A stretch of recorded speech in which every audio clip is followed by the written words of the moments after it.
Apa yang paling diminati oleh Oh, yang kebanyakan gamis, Pak. Gamis ya, gamis. Ya, gamis. Kalau di Aceh ini kebanyakan nomor 1 gamis, nomor 2 blus, nomor 3 darah. Celana agak kurang dikit. Ya. Karena di sini masalahnya kalau di Aceh ini muslim yang banyak daripada yang lain.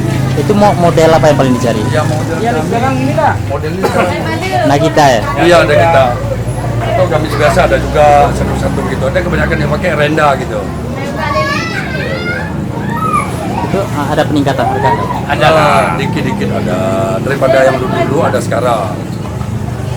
Kira-kira berapa hari menjelang lebaran yang paling? Nah, ini Kalau kami di sini lebih kurangnya 15 ke atas sudah mulai. udah mulai pada. Udah mulai padat. Jadi udah mulai di semalam ini sampai ke besok udah mulai padat kan. Oh ya, tadi apa namanya model Nagita ini katanya ada yang harga dari 100 sampai Oh, kalau kita tuh modalnya dari 250 sampai ke 600. Ya. Kenapa ya, tuh? gitu? Ya, Gabungnya ke bahan bagus. Ya, dari gantung bahannya, modelnya dan bahannya begitu. apa sih?